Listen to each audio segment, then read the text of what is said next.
Hey fam, how are you all doing? Guys, KZN are going to explain to us in igbo what they want for Christmas. If they explain it well, I will get whatever they want for them. If not, say go babe. Later, let's go there. What do you want for Christmas? Mom, want the aqua. Eh? Want the aqua. You want to aqua? Yes. Okay. Want the turkey. Want the turkey. You want to take it? Yes. Okay. Want something for Christmas. Want a tree for Christmas. You want a tree for Christmas? Yes. Hey, can if you get this tree, what we mean? Nah, build it for Christmas. In a build it for Christmas. Yes. Neto. Emma. Or go check if you want to. Yeah. It's an you want to again. Want the aqua na Christmas Chelo tree. Julie Wayo. You want to Aqua na Christmas Aqua. tree. Yes. You want to aqua? Yes. Nyanti egi ye ki bewa aqua. No. Huh? No. No. No. But listen, you want to aqua? No. Want the aqua clothes. Aqua clothes. Yes. Okay. Na again also. Na Christmas tree. Kedu ife a na-akpọ tree n'Igbo? Nkoko. Eh? Nkoko. Pardon? Nkoko. Nkonko? Yes. Okay. So you want to Christmas nkonko. Alright. Nyana gị n'ọzọ. Also want the turkey. Kedu ife a na-akpọ teki n'Igbo? Turkey. Eh? Turkey. Teki. Yes. Bụ teki n'Igbo. Yes. Alright. Your uncles and aunties will let me know if you deserve to get what you have just. And also Christmas tree. Christmas teddy. Yes. Alright. Can see your chukwu over to you. Kedu if you want to for Christmas? Aqua. Ị chọrọ akwa, Na akwụkwọ. Akwụkwọ. Ị chọrọ akwa na akwụkwọ. Hey! Jesus. Shoe, akwụkwọ. No gịnị? Akwụkwọ shoe. Shoe akwụkwọ. Ọpọ. Ọpụpụ. Hey! Kedu ụzọ onye akwụkwọ nke a ya adọ bikonu? Anyị ajịkwachawalụ gị onye akwụkwọ na-adọ maka onwere onye ọ na-adọ na be m. Ị chọrọ akwụkwọ for Christmas. Ọpanyili. Oke ọpanyili. Ọpanyili. Okay.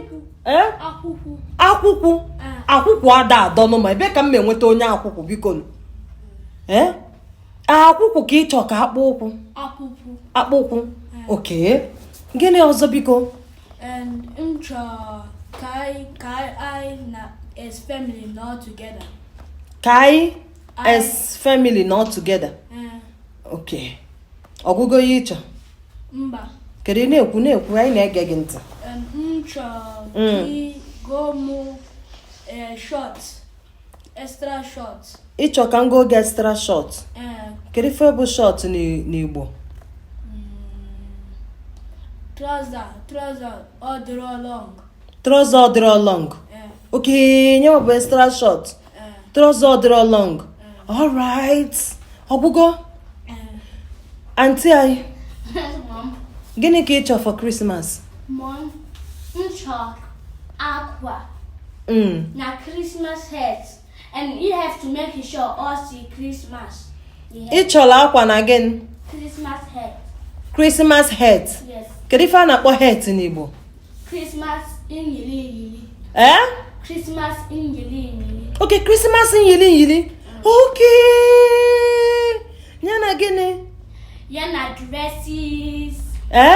Yana dresses. Dresses bụ gịnị n'Igbo? Yana stylishness. Hey. God, I beg. Stylishness. Okay. Stylishness na gịnị? Apuku. Apuku. Apuku. Okay, apuku. Na laptop. Laptop, okay. Mana ị nwere laptop? Each of my own private one. Ọ bụrụ nke ahụ na eto na-eyuzukọ.